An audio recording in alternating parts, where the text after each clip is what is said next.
sir. Native New Yorker himself. What's going on, baby? My man Cameron in the house, y'all. First time on First Take. Sir. He says he's ready. You ready? Absolutely. Are you sure? Are you positive? Because you know Perk ain't gonna have no spitting on you, right? You know that, right? Listen, Perk, my man, but I got some things to talk to both of y'all about. Yeah, I absolutely do. Damn. Yeah. Maybe he has been on First Take before. Yeah. Let's do it. Let's roll. Let's do it.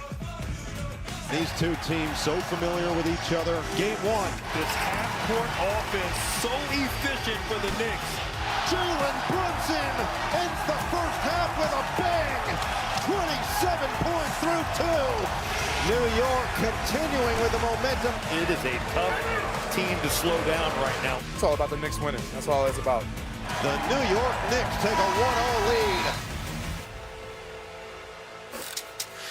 Good morning, hello, and welcome to First Take, everyone. Cameron, thanks for being with us today. Pleasure to meet you. Hello, making his First Take debut. Good morning, Stephen A. No blue or orange. We're going magenta, huh? No. We're not going to get too excited after one game. I'm excited to have my man Cameron. Big Perk, let me tell you something right now, man. I promised this brother I was going to bring him on from last year. I'm about a damn year late. I'm about a damn year late to the party. But from the is what it is, Pac, I mean, this brother's doing some big things. You know, a New York native, you know, this is about orange and blue skies. At least it better be, damn it. He better not go against us. But I'm happy to have him on the show, Big Perk. I know he's your boy. Yeah, Cam is my boy, and I'm going to say this. I mean, he did come, you know, he did come on here making a fashion statement today.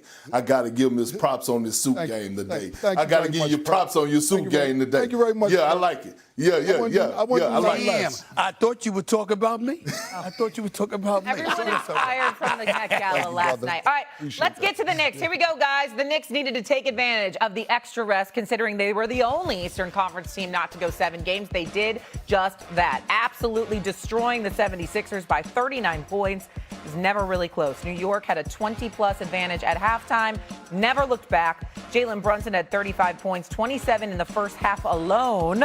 Here was Brunson after the win. Honestly, you got to take this game with a grain of salt and just kind of move forward. And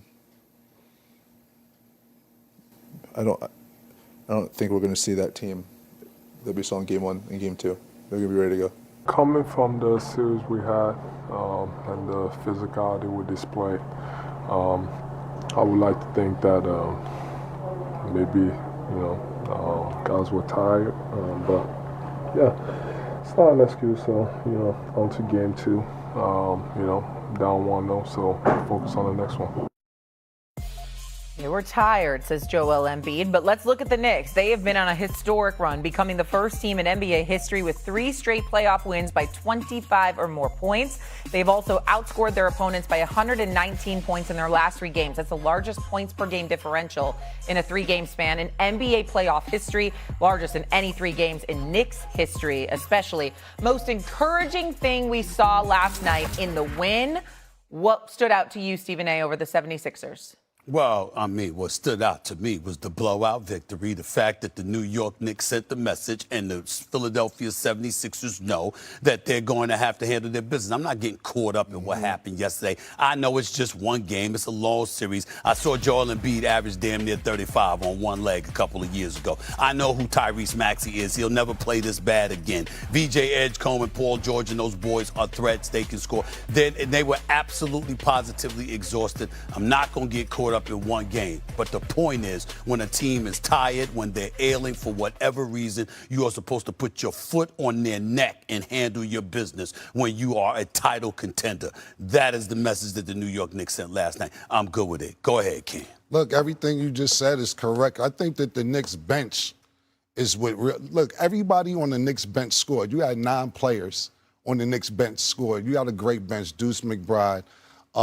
Sham is even good. Clarkson, former 6 man of the year. Mitchell.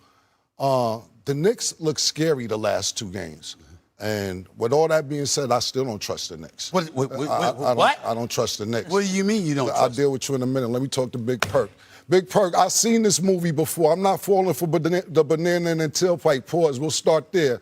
I don't know if you're even old enough to understand some of the things I'm about to say. I don't know if you're familiar with Louis Orr. I don't even know if you're familiar with Bernard King. These are players that's supposed to do it for the Knicks. I don't know if I'm pretty sure you know Charles Oakley and them guys, Anthony Mason, John Starks, Patrick Ewing. They was actually up 3-2, 1994 finals, where everybody in New York was celebrating. We're about to win the championship. Michael Jordan went to play baseball. Woo! No championship. If you're the $100 million man, Allen Houston was president at that time. No, it doesn't get done. Carmelo Anthony, no, he didn't have a lot of help. Doesn't get it done. Stephon Marbury, let's get a New York guard. No, doesn't get it done. Another New York guard, Mark Jackson, let's get it done. Rod Strickland, it doesn't work out. I'm not going for this. I understand it. Anthony Hardaway. Julius Randle, I'll talk to you in a minute. I got something to talk to you about in a minute. I got you. I got something to talk to you about. How about we get a Hall of Fame coach? His name is Pat Riley. Would it work out with Pat Riley? Nah. Matter of fact, let's get Phil Jackson. Let's get him to be the GM.